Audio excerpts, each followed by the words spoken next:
Hello, everyone. Welcome to this series of interviews with cybersecurity experts. Today, we focus have with us representative of the Center for Cybersecurity Belgium, Valéry Vander, and he would talk to us about the implementation of NIS2 and the coordinated vulnerability disclosure policy that they have recently introduced. But before we start, if you want to know about NIS2 in details of the requirements, specifications, have a look at our specific recording on the topic. Today, Valéry would walk us what is the status and the process in implementing this NIS2 directive in Belgium. Valéry, welcome. Thank you for being with us. Thank you for the invitation, Eva. Valéry, you have a very large scope in the CCB, so you're legal officer, DPO, and also coordinator for NIS2. Can you tell us what is your role and what the CCB's role is in increasing cybersecurity in Belgium? Yeah, so the Center for Cybersecurity is a quite recently created organization in Belgium. So it's a federal public administration created in 2014, and that has started to be operational in 2015 and 16. So we are the National Cybersecurity Authority, so we coordinate with the NIS1 directive, the implementation of cybersecurity, but also a specific dedication for the public sector. And we also gather the force of the CSIRT, so the National CSIRT is also one service of the CCB. So we do the incident response, more the technical advice, the early warning, spear warning of cyber threats, awareness, and we also do the proposal to increase also at the legal level the legal framework for cybersecurity in Belgium. Pretty much in a nutshell. Seems like a very busy time then for you, since you were established in 2014. It's a time to be for cybersecurity, and especially the legal framework with NIS being designed and now NIS2.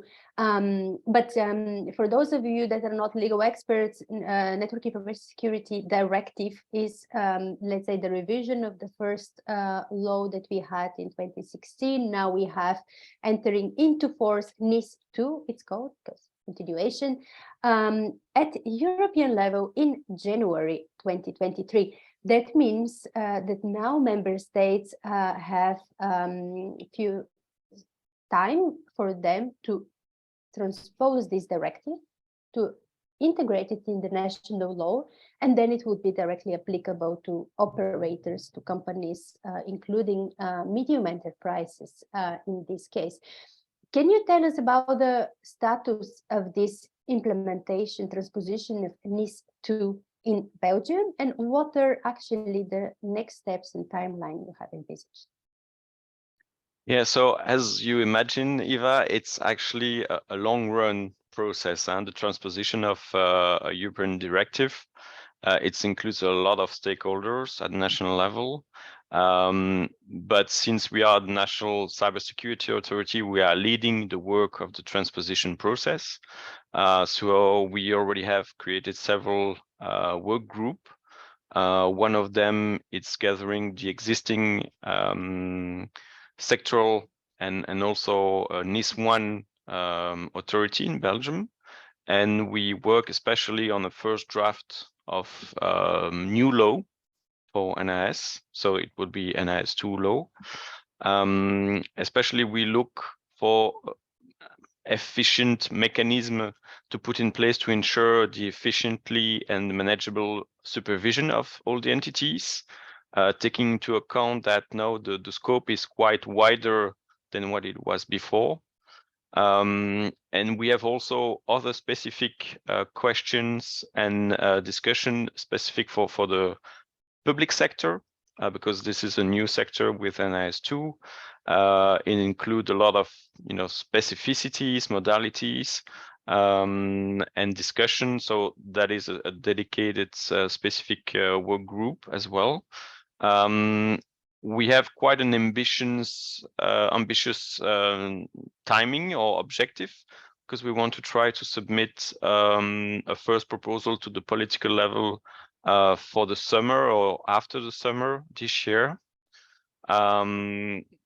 And so using the summer to have the different legal advice we needed, Council of State, Data Protection Authority, and other advice we would need.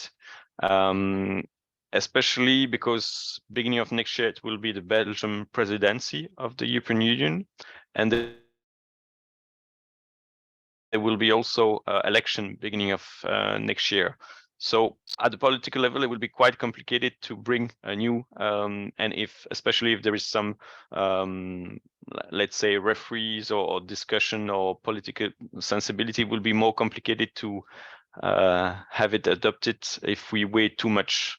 But at the same time, we plan to keep the entering into force of the new modification to the same timing as the directive is mentioning. So all the new disposition will enter into force for October 2024, even if we adopt the law before that. And at the same time, we are quite actively involved in the work of the cooperation group NS at the EU level. And we follow especially on the security measures, notification, how we can update the reference document that the cooperation group has adopted, and also to give a proposal to the Commission for the implementing act that will also would have to be adopted by the Commission, at least for October 2024. So we're trying both at national level and at the EU level to work and to exchange the information to make it more efficiently possible and manageable in the process. This is very interesting. I would like to pick up a couple of points. First, on the working group you discussed, I imagine these are from institutions, or is there also industry involved in this working group? So what we usually do, it's first to have a common approach or proposal within the public administration. When we have that, we consult with, representative of the private sector. And at the same time, when it brings to the political level, it's also including, consultation with private entities as well.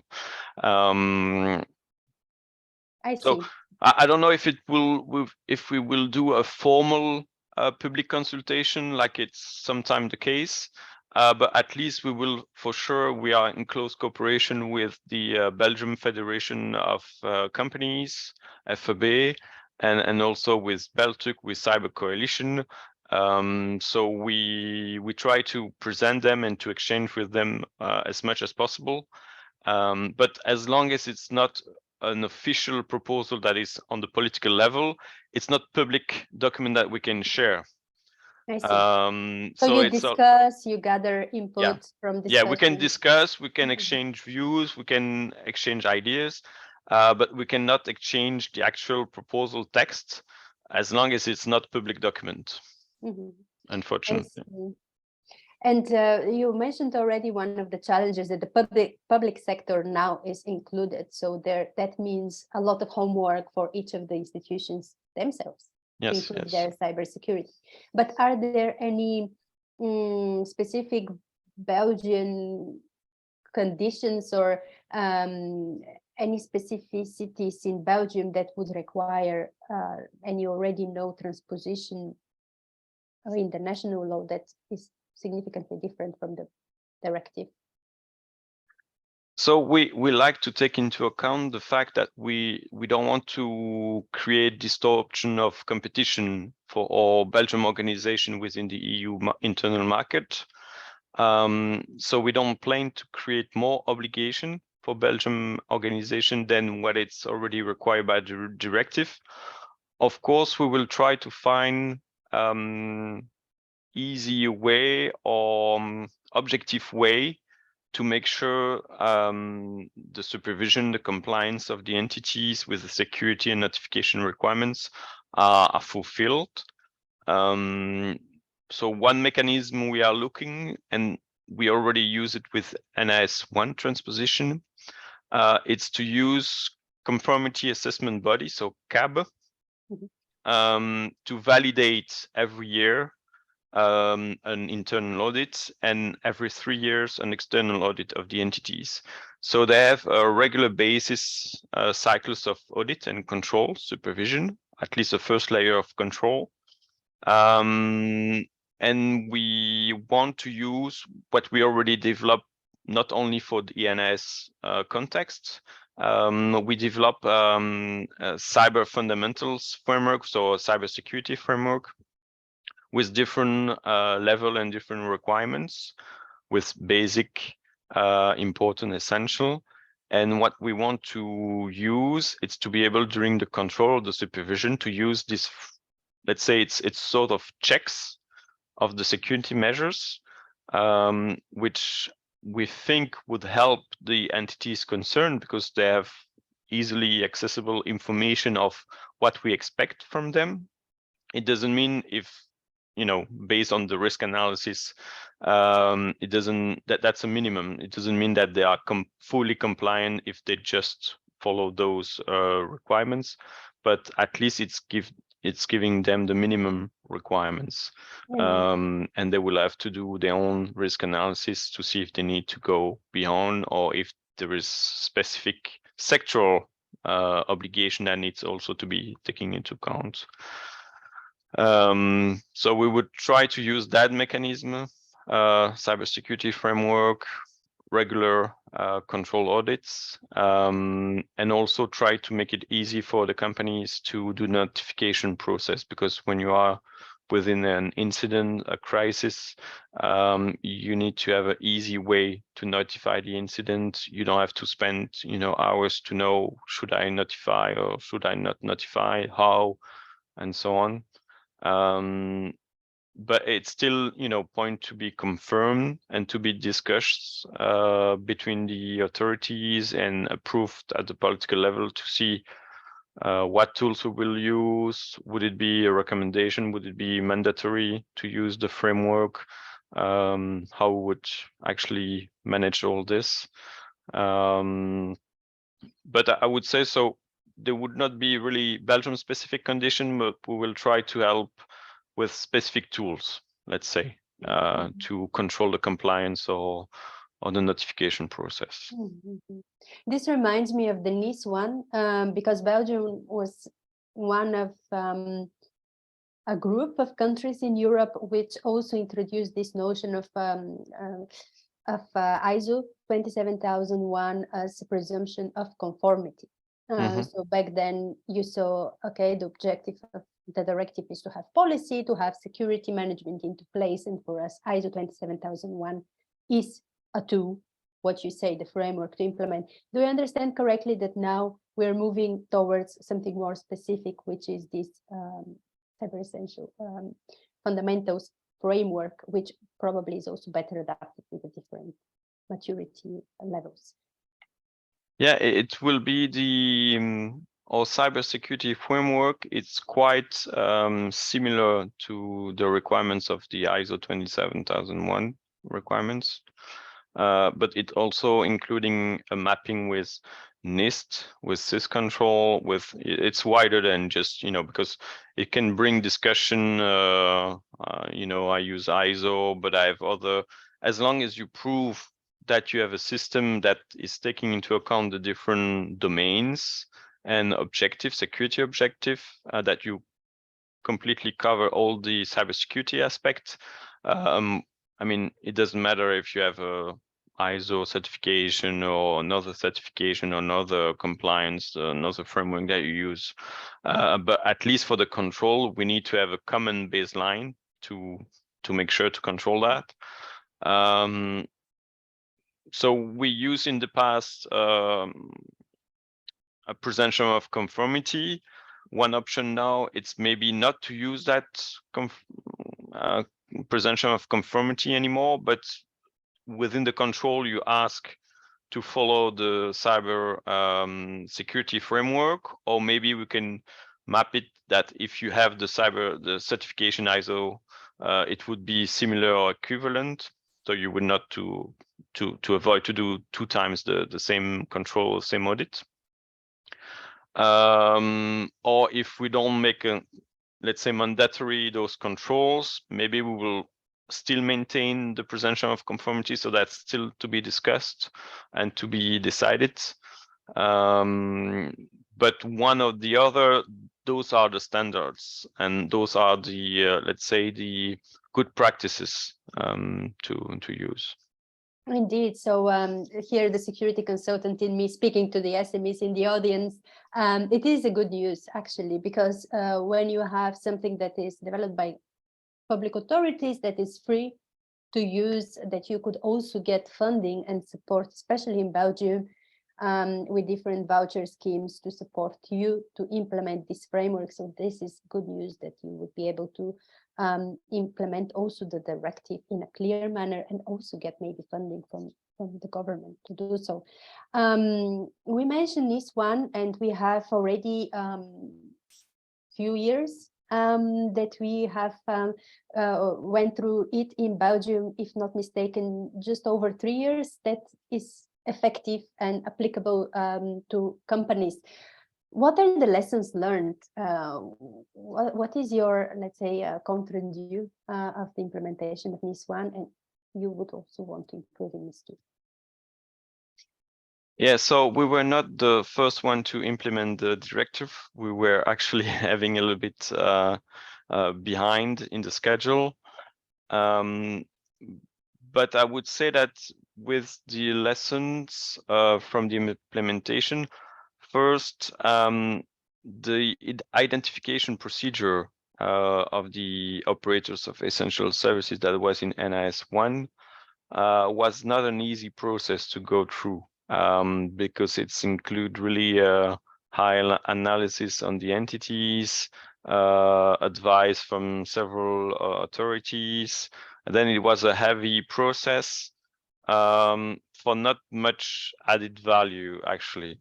And also we had some difficulties with some sectors or some sector authority that were not actually really playing the game to do the identification process. So we end up with some sector with no operators identified. So it was a difficult process. So it's really good with NIS2 directive now that we don't have to work at least mainly with an identification process. So there would be the size cap. So depending on the size of the entities, large, medium, or if you are small or micro companies, you would be in scope or out scope, and you would be in the important category or the essential category, with some exception with some entities that will fall directly in one of those categories, no matter of the size or the number of employee and the turnover of the entity. But there will still be a sort of, let's say, extra identification process that would need to be put in place because the directive require in some cases to also include entities, even if they are not in the size cap rule.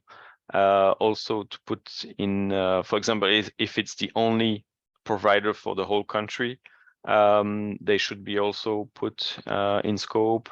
And if we want to include more entities, it is also an option. So there would still be an identification procedure, but let's say it would not be the main mechanism. So that would, help us save some time and some energy there. With the incident notification, we didn't have much incident that were notified. One fact might be because there was the identification process took some times, and so some entities were not yet identified, and so they were not yet supposed to notify the incident. So that's the reason why we didn't get much notification there.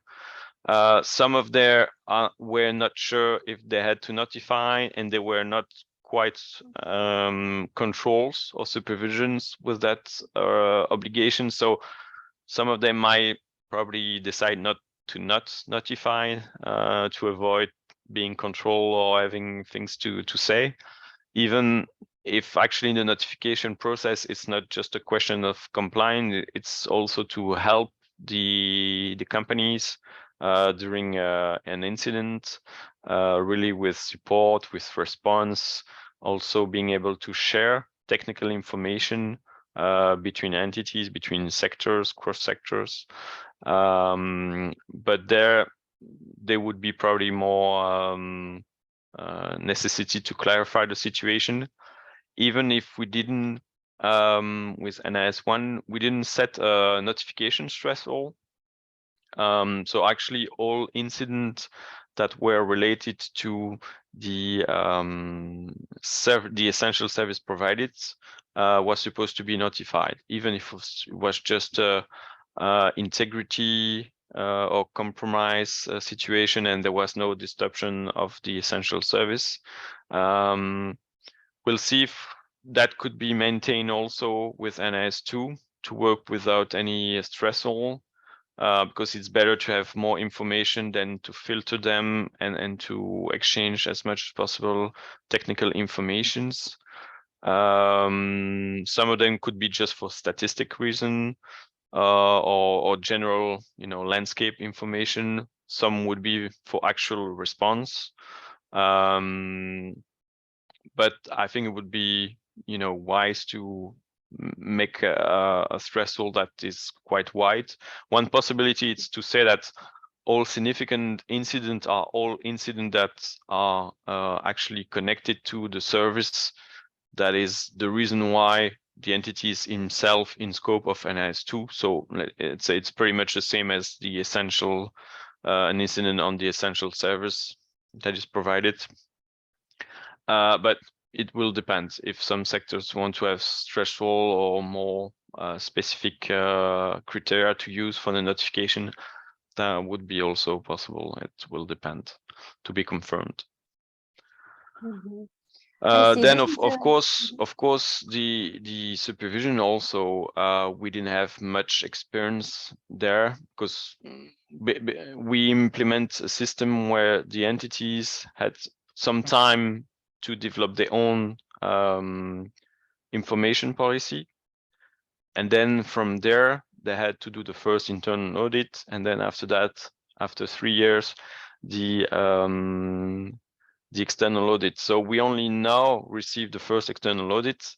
So it's really complicated to have really a look back to know if all the measures were sufficient, were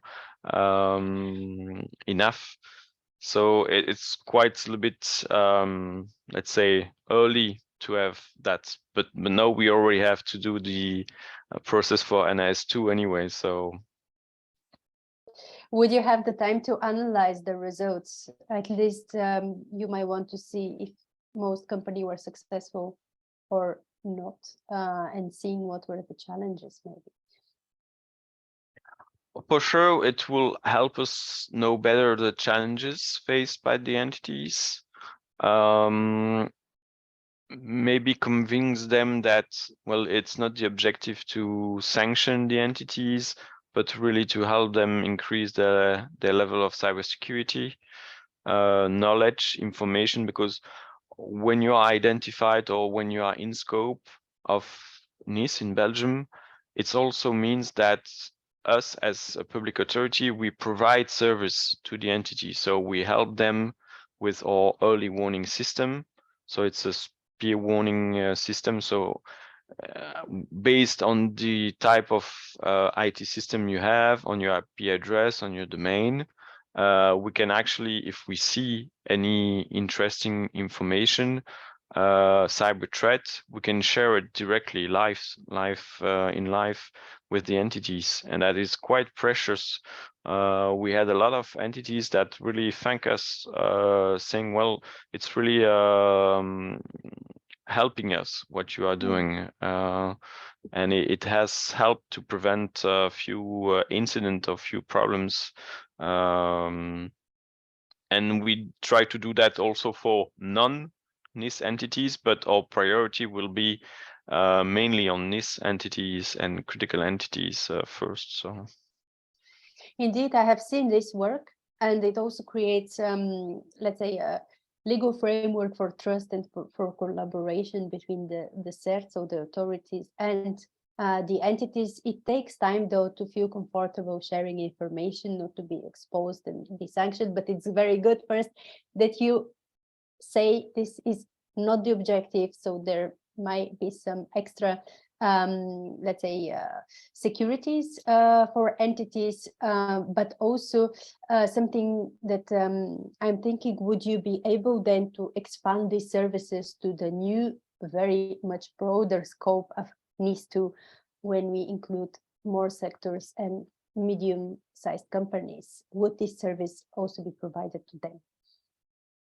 that is actually a really good question and challenge. We think that we should at least give support or service also to those new broader audience.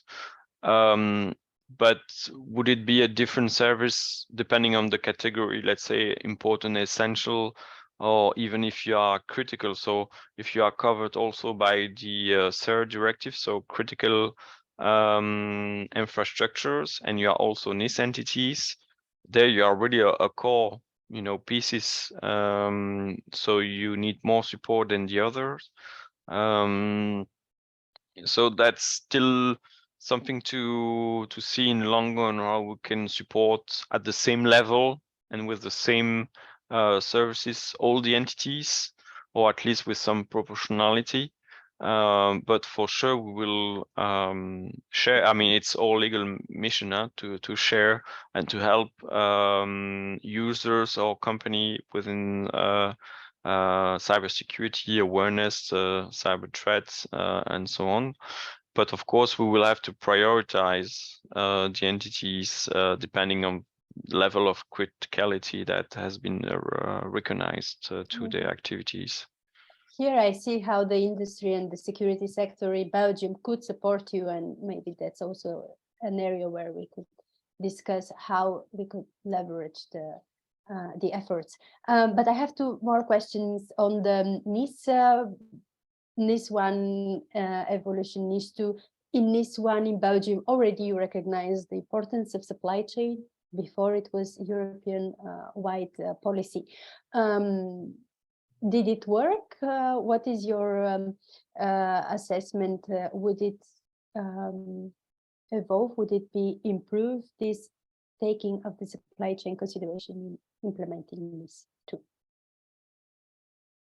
It will be a focus, an important focus, because it will create constraint, of course, not only on the entities, but on the suppliers of those entities. Some suppliers will themselves fall in some of the categories as important, or sometimes also as essential entities. So the entity in themselves, that is the supplier, will be in scope itself.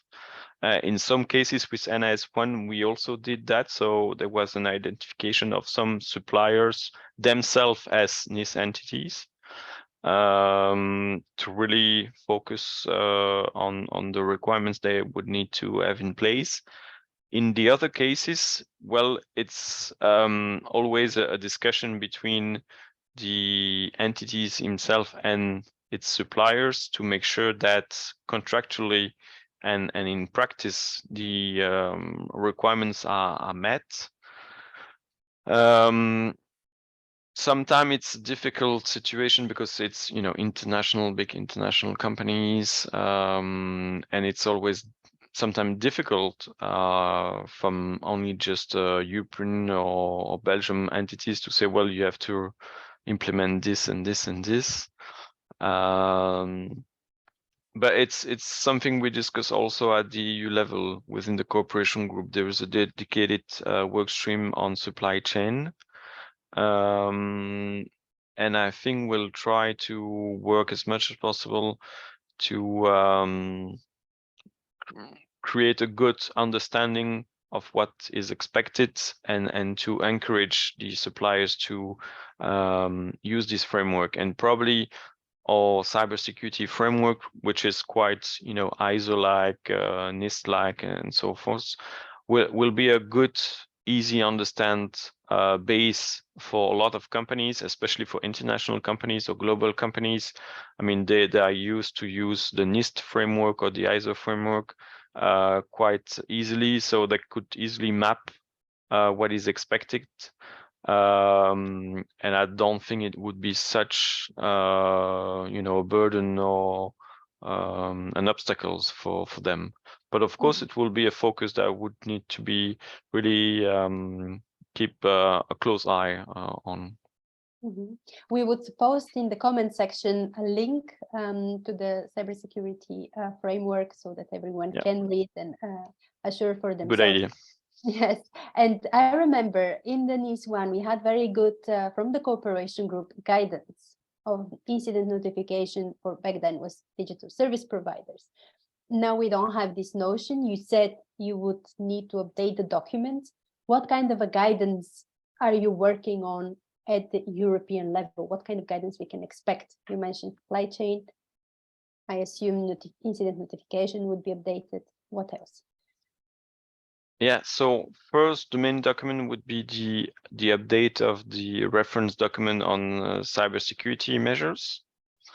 That would probably be adopted by the cooperation group this year, end of this year. And it would give more guidance of what each measure means. Yes.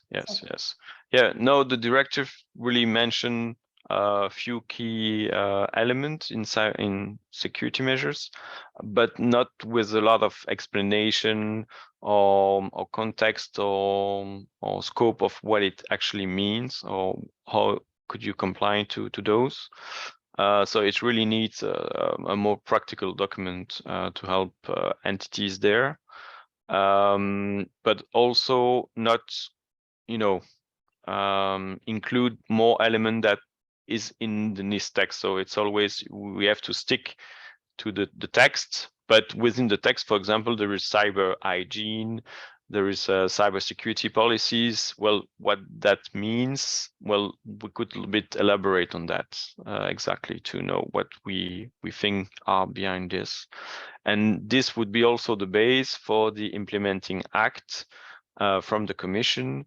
That would be for some sort of entities, for example, I think DNS are covered, specific entities that have the principle of main establishment within the EU to decide which countries has the jurisdiction on that entities. Those entities will have, let's say, a more harmonized at the EU level framework. So for them, there would not be, you know, really national implementation. It's really be in the implementing act. There would also be a part on the notification, and those element probably it will be the same implementing act. I mean, I don't know how the Commission will do it, but they seems to be willing to do it in one document or one implementing act, and it would also be adopted probably in the beginning of next year. So it would give more clarity for those specific entities that would be covered by the implementing act. You would have the reference document, probably another reference document more on the notification, and hopefully also a few others guidance from the cooperation group, especially on supply chain. There is also a work group on capacity building. for each authorities. So yeah, there's a lot of work that is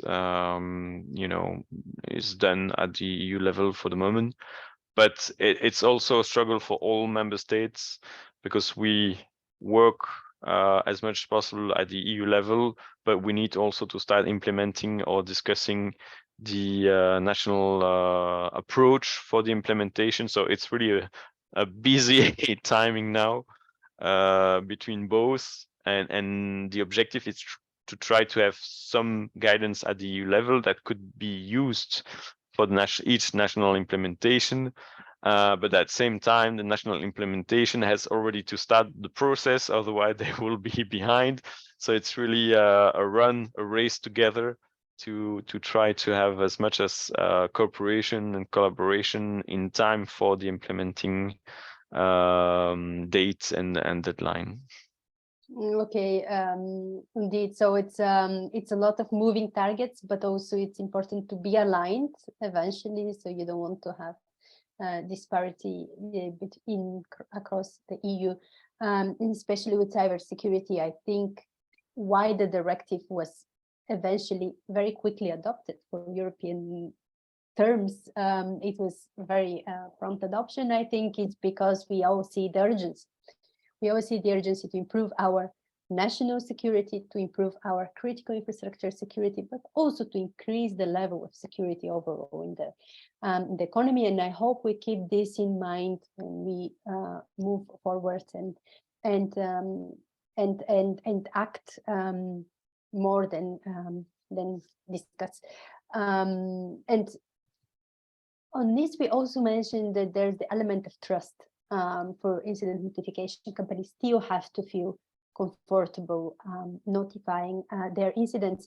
And you have recently published in February new legal framework for reporting IT vulnerabilities. So this is also another huge topic coming from NIS2, but also from all other directives and legislation that is sectorial and touches upon cybersecurity. Can you tell us what is this new legal framework for reporting IT vulnerabilities in Belgium? Yeah, indeed.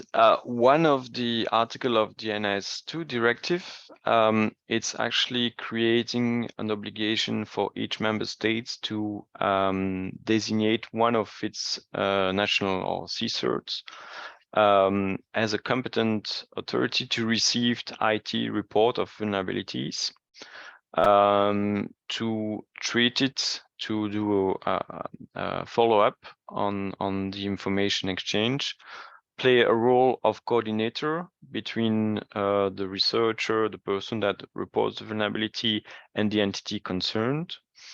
And we thought it would be also a good extent to our national CVD policy.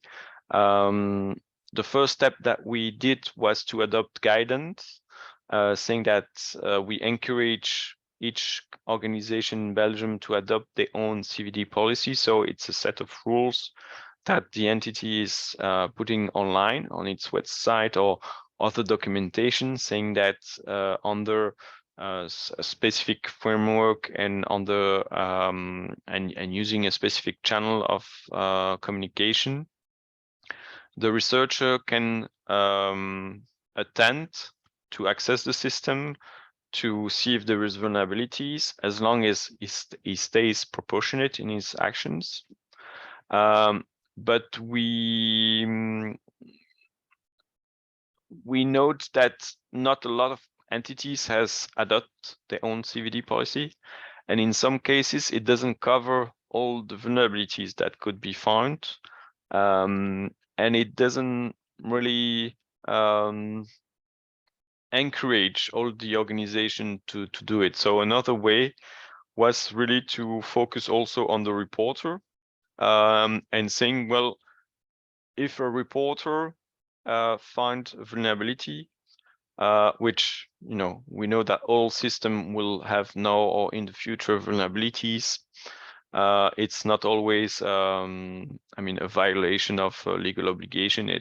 Sometimes it's just a misconfiguration or new vulnerabilities that has been found or new ways of accessing a system.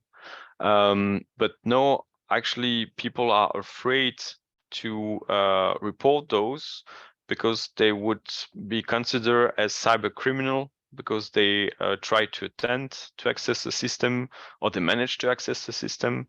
They hold information from the system they visited. So the recommendation from the OCDE, from OSCE, from ENISA was really to create a sort of safe harbor for those reporters. And we use the implementing law in Belgium for the whistleblowers directive to create already this legal framework for people that report IT vulnerabilities. So if they actually are informing the concerned organization, they inform the CCB, they have no fraudulent intent or intention to harm.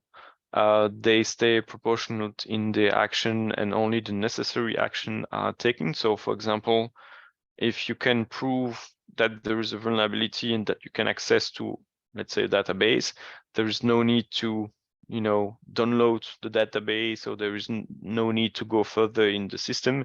Just being able to prove that there is a vulnerability that you can access, or that there is a parameter by default that shouldn't be there. You can prove it, you report it. You don't publicly disclose it. Because of course, if you have information on a vulnerable system and you put it wild publicly, it's actually exposing the vulnerable entities and its systems to attack.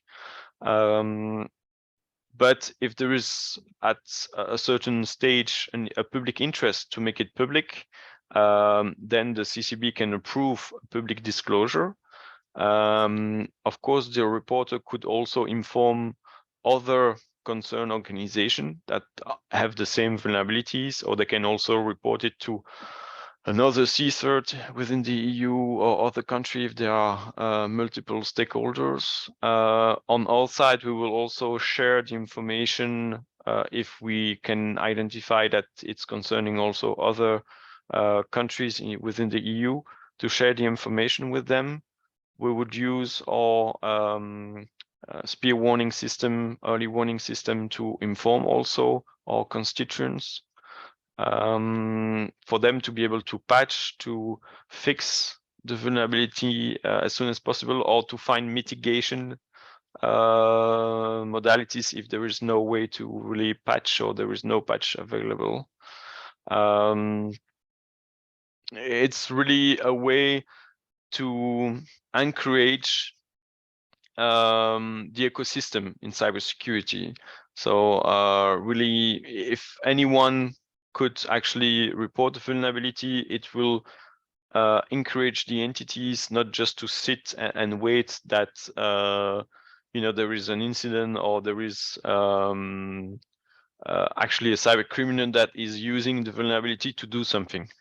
Because when you are informed that there is something, that you should fix it, even if you don't have here the entities, unless we can prove that is a lack of compliance with the GDPR or with the NIS obligation.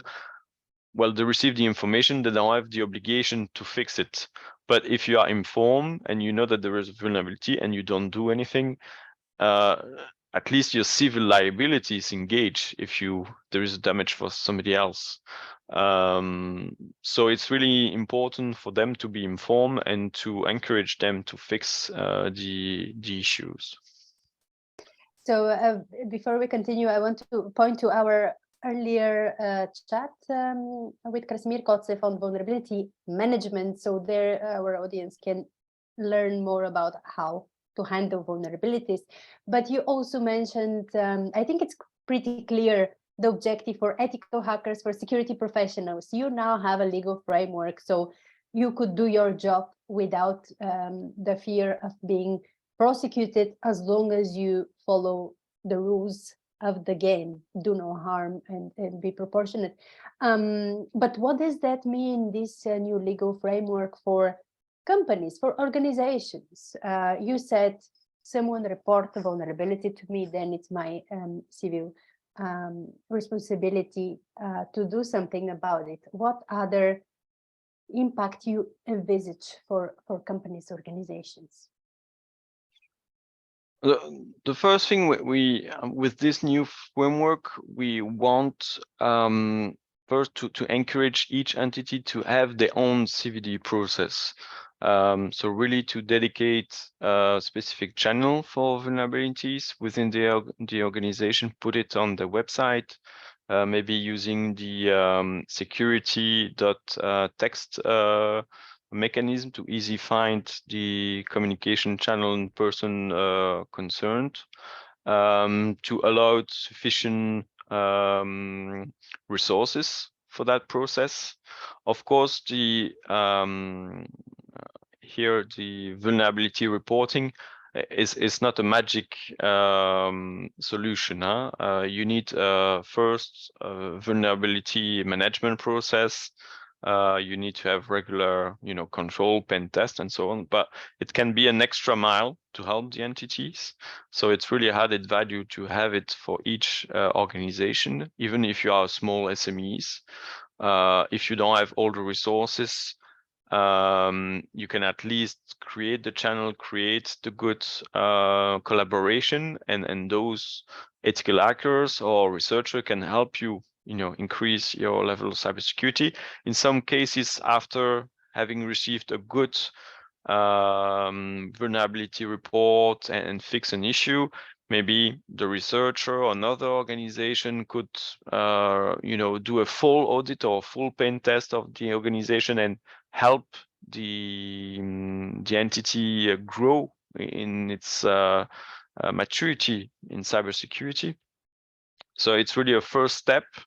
And so if there is within the organization already that process in place, most of the time they don't really need even to contact us or to report it to us as well, as long as there is not a multi-stakeholder process or if there is no difficulties in the communication. So we can even stay out of the process, and it will be between the researcher and with the concerned organization.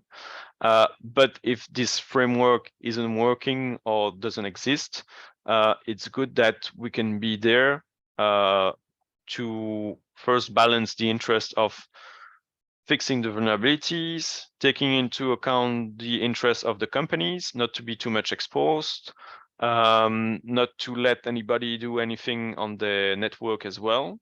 So it's really not an open door to do whatever you want and with a free card to check or to do whatever you want. It's really have to keep a balance between the two interests in the public and general interest. But I think it could help with a not huge budget, because if you do CVD or if you do a small bug bounty program, cost-wise, it would not be so much money, investment. It's usually a better investment to do that than doing a, recurrent pen test once in a while, because if you have something recurrent, you can actually only pay or only give a recognition for the actual vulnerabilities that is, really existing. So if someone is spending hours on checking your system, but he doesn't find anything, you don't have to pay them for. So it's not, such a huge impact or huge cost on this. And also it's create a good image for the reputation of the entities, because if you show off that you actually collaborate, that you have no secrets on your vulnerabilities on your IT system, it's a good image, good reputation for your customer, for your supplier, for your contractor, because you show that you are mature enough to be able to deal with vulnerability, to fix them And it's quite the same also with dealing with a cyber crisis or an incident. If you show that you have a process in place that you can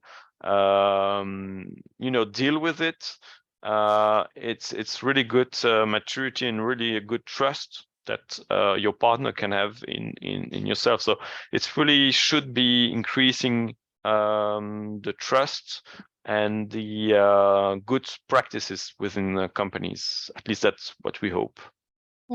So what I take is not an obligation. So there's no legal obligation for companies, but it is a tool, and it's also a mean for these researchers to find their way and communicate in a, let's say, non-harming way the vulnerabilities that they discovered. Very good. We have another chat on incident management. It's also very, very important aspect. Have a look in our interviews, because incidents happen, and security incidents, cybersecurity, they're just on the rise.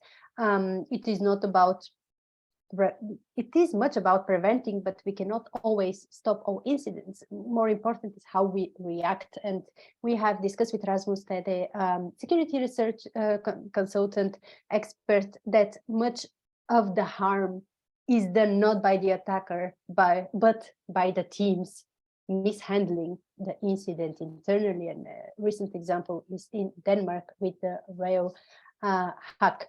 This is all very interesting. I know it's a lot on your plate, but is there other projects we should keep an eye coming from CCB, from Belgium, in terms of cybersecurity? So there was a lot of different projects, so I would not have enough time to go over all the projects. But for example, one of them, in its link with NIS implementation, when the entity will have to register themselves because of the size cap, they would not be identified, they would have to register. We would try to give them an access to a sort of portal, which would be called Safe on Web at Work, where they could, receive information on cyber threats, on early warning system, spear warning, and so on. And also we could do sort of scanning of the IP address and domain to see if they are linked with some of the database we have that has been, linked to infection or malwares. So it's really a first, tool or service that we would provide for them. Also, we have the general early warning system for all, critical entities that we do. But there is a service that it's actually whole the Belgium and even outside population that is helping us. It's actually the BAPS project. So it's the Belgium anti-phishing system. We actually use some of the sources that we received from stakeholders, but also emails that each citizen is sending us with a URL link or a malicious attachment that is sent to us, analyze, put in a sandbox, and then we share those information with the main internet browsers, big companies, and so forth, to be able to block or at least to put a warning on a non-secure website or link. So when you receive the link and you go and you click on it, if you see CCB webpage, or if you see a warning, secure warning, it's probably linked to our BAPS system that has been identified those as malicious pages or URL, and to avoid, people downloading malwares, of accessing emails. So that is quite a huge, project, and that has a lot of impact. And we ask people really to send us the malicious emails that they received, and we receive a lot of them. So we would post also in the comment section. Yes. The coordinates where to report this. Yeah, we can put the email address in the comment. And we also work now with the CCB has received also the task as National Coordination Center. So it means that all investment on cybersecurity with EU funding, also the strategic and supporting research and development in cybersecurity, we would also at the national level try to coordinate those initiatives. So it will mean a lot of different projects that we will, support or coordinate with all stakeholders in Belgium, and sometimes some projects are linked with other member states or common initiatives. So it's really, a coordination role there as well. There are so many more projects as well, but we don't have enough time to go over all of them, because we have a lot. Let's say we have a lot of ideas. We don't have the oil, but we have a lot of ideas. And we try as much as possible to, be creative. We don't have a lot of resources and not a lot of budget compared to other countries, but we try to be pragmatic and to find really, useful tools and solutions for the citizens. And of course, you can see and have a look on our website, Safe on Web, for, let's say, the general public audience, more technical guidance on CERT website, and for the general policy approach on the CCB website.